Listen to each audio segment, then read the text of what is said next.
നമസ്കാരം, ഞാൻ doctor Aisha Febin, Mercy ഹോസ്പിറ്റലിലെ കൺസൾട്ടൻറ്റ് പീഡിയാട്രിഷ്യനാണ്. ഇന്ന് നമ്മൾ പറയാൻ പോകുന്നത് മുലപ്പാൽ സംഭരണത്തെക്കുറിച്ചാണ്. ജോലിക്ക് പോകുന്ന അമ്മമാർക്ക് മുലപ്പാൽ പിഴിഞ്ഞ് എങ്ങനെ സ്റ്റോർ ചെയ്യാം എന്നാണ് ഇന്ന് ഞാൻ പറയാൻ പോകുന്നത്. കൈകൾ വൃത്തിയായി കഴുകിയ ശേഷം ഒരു ബ്രസ്റ്റ് പമ്പ് ഉപയോഗിച്ച് വൃത്തിയുള്ള പാത്രത്തിലേക്ക് പാൽ പിഴിഞ്ഞെടുക്കാവുന്നതാണ്. ഇത് ആവശ്യാനുസൃതം ഡേറ്റും ടൈമും ലേബൽ ചെയ്തതിന് ശേഷം ബ്രസ്റ്റ് മിൽക്ക് സ്റ്റോറേജ് ബാഗുകളിലായി സ്റ്റോർ ചെയ്യാവുന്നതാണ്. നോർമൽ റൂം ടെമ്പറേച്ചറിലാണെങ്കിൽ 4 മുതൽ 5 മണിക്കൂർ വരെ മുലപ്പാൽ സ്റ്റോർ ചെയ്യാവുന്നതാണ്. ഫ്രിഡ്ജിലാണെങ്കിൽ 4 മുതൽ 5 ദിവസം വരെ മുലപ്പാൽ സ്റ്റോർ ചെയ്യാം.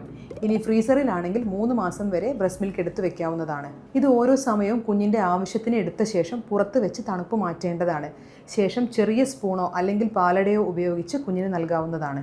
ഇതിൽ പ്രത്യേകം ശ്രദ്ധിക്കേണ്ട ഒരു കാര്യം, പുറത്തെടുത്ത് വെച്ച് തണുപ്പ് മാറ്റിയ പാല് വീണ്ടും ഫ്രീസറിൽ വെച്ച് സ്റ്റോർ ചെയ്യാൻ പാടില്ലാത്തതാണ്.